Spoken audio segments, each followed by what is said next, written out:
Greetings! You can easily convert your colorful, vibrant videos to classic black and white in PotPlayer. Let me show you how. Right-click in the player. Go to the video. Pixel Shaders. Select Pixel Shaders settings. Either from the pre-resize or post-resize pixel shaders group, choose grayscale. You can see the effect instantly.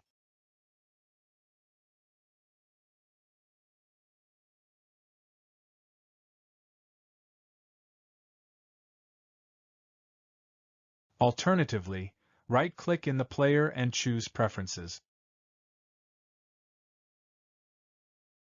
From the left, expand video. Select Color Spaces.